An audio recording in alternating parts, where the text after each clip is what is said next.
I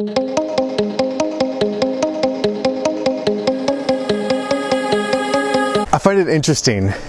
The very first question God asks in Scripture. It's in Genesis chapter 3, and it's right when Adam and Eve sin. And it's in the very first question that God asks is he's shouting out to Adam and Eve, and he's walking through the garden, and he says, "Where are you?"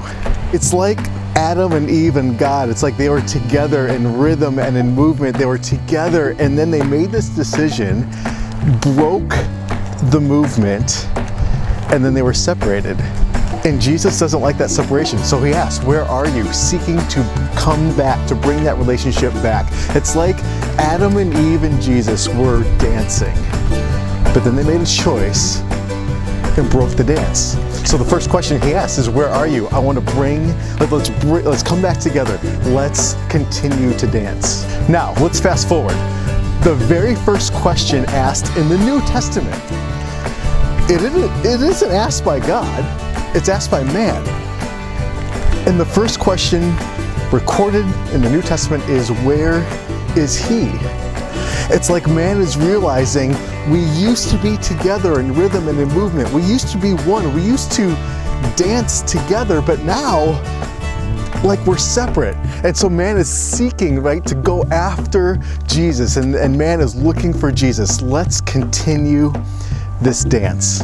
I bring all this up because as we're beginning this series called The Movement, and we've taken a couple days to talk about perichoresis and the daily dance and what that means, and hopefully that makes sense. But I've been thinking about movements. I've been thinking about people who have started movements, people who have created huge change, because that's what we said a movement is. A movement is something that sparks or creates change.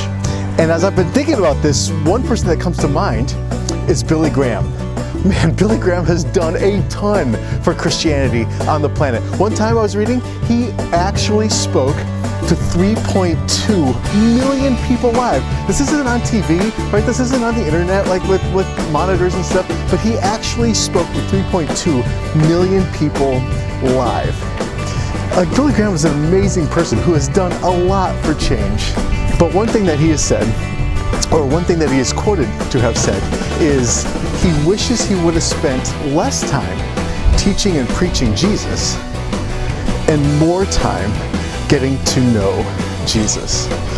And so I guess here for this third day of the movement series for this daily dance, I just want you to think about it. Do you actually want to spend more time with Jesus? Like, do you want to know him more? And so some of you, I just want you to think in your own space, in your regular rhythm of life, like, do you want to connect with Jesus and be in rhythm and in movement with him? Do you want to know him?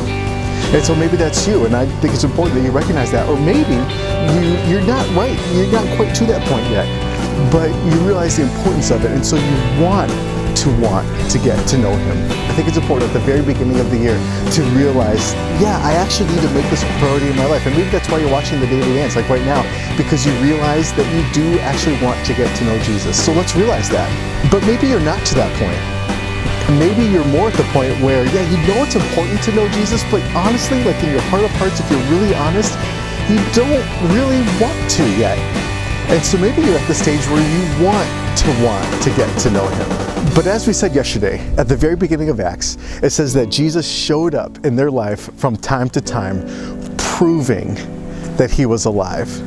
And I think it's important for us at the very beginning, like just today, just take this moment and stop and realize, in which camp are you?